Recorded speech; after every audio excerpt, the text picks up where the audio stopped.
এই প্রশ্নটার জবাব দিতে হবে। আমাদের অনেকেই প্রশ্ন করছে, আমার স্যার কাছে মনে হয় উনি ২৯,০০০ পাউন্ড আর ফি কি কমার কোনো সম্ভাবনা আছে? বর্তমানে যে সরকার, এই সরকার নির্বাচনের আগে একটা ম্যানিফেস্টো দিয়ে এসেছে। ইমিগ্রেশনের ব্যাপারে কি বলেছে? তারা রুয়ান্ডা বিল বাতিল করে দিয়েছে। তারা বলেছে যে সমুদ্র পার হয়ে যারা শক্তভাবে আসছে তাদেরকে আটকাবে। আমার মতে এটা বাড়াবে না লেবার গভ। ৩৮,০০০ টাকা রিভিউ করবে ম্যাকের মাধ্যমে। লেবার পার্টি এখানে কনজারভেটিভ পার্টির সাথে ফাইট করছে না। লেবার পার্টি আজকে ফাইট করছে রিফর্ম পার্টির সাথে। ইমিগ্রেশন ছেড়ে দিবে, ইমিগ্রেশন খুলে দেবে, এই কথাগুলোর সাথে আমি বিশ্বাস করি না। ব্যাস্টের সাইড।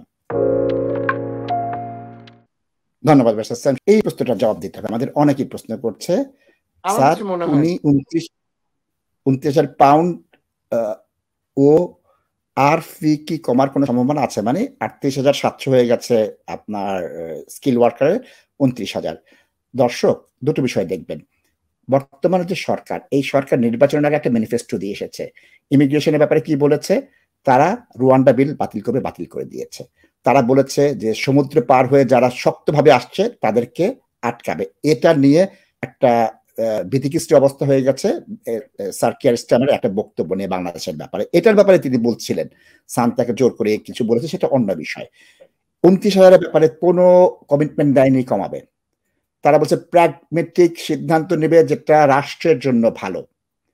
এই সরকার কমানোর আমি সম্ভাবনা দেখি না, একটা সম্ভাবনা দেখি। তারা বলেছে যে ৩৪,০০০ বা ৩৮,০০০ করবে না। ইলেকশনের আগে কে বলেছেন? বর্তমান স্বরাষ্ট্রমন্ত্রী ইভেট কুপার, যে এটা প্রপোর্শনেট না। কথা সত্য। আমার মতে সরকার কোনো ইমিগ্রেশন রুল দেয়নি।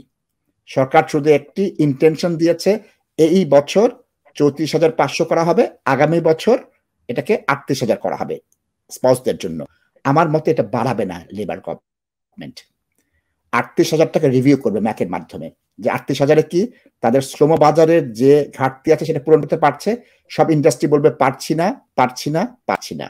ওই কনসালটেশনের পর এখনই কমাবে না, তাহলে কি ধাক্কা খাবে একটা বড়।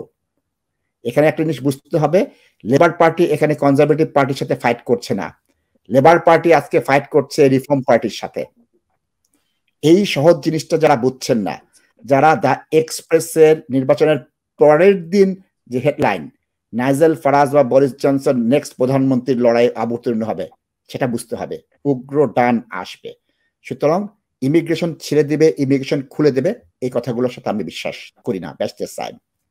ইমিগ্রেশন খুলে দেবে এটা কোনো পার্টি বলেনি নাসিদ ভাই, সুতরাং এটা নিয়ে এত উচ্ছ্বাসেরও আমাদের কিছু নেই। বরঞ্চ কেয়ার স্টারমার বিভিন্ন বিষয়ে তার যে লক্ষ্যগুলো সেগুলো সুনির্দিষ্ট করেছেন, সেটা আমার কাছে পছন্দ হয়েছে। রুয়ান্ডার বিষয়ে উনি সুনির্দিষ্ট কথা বলেছেন, রুয়ান্ডা থাকবে না থাকবে না। এবং উনি আরো কয়েকটা কথা বলেছেন যেটা চমৎকার, সেটা হচ্ছে যে স্ক্যামগুলো বন্ধ করার চেষ্টা করবেন। হোয়াই নট যারা ইমিগ্রেশন নিয়ে ব্যবসা করছে, যারা আপনার মানব পাচার করছে, তাদেরকে যদি বন্ধ করতে চায়, রুখতে চায়, তাহলে অবশ্যই আমরা সেটাকে সমর্থন দেব। এবং কেয়ার স্টারমার বা যারাই এটা করবেন তারা সাধুবাদ পাওয়ার যোগ্য। তারপর হচ্ছে আপনার নদী পার হয়ে যেভাবে অবাধে আসার যে বিষয়টা, সেই বিষয়টাকে ইন দি ফার্স্ট লিস্ট বন্ধ করবার কথা চিন্তা করছেন, ভেরি গুড। কোথাও এগুলো কোনো সমস্যা নেই। আমি এই বিষয়টাকে আরো পছন্দ করেছি, ইন দি ফার্স্ট লিস্ট মাইগ্রেন্টদের ঢোকার ক্ষেত্রেই কিন্তু সতর্কতা অবলম্বন করা হবে।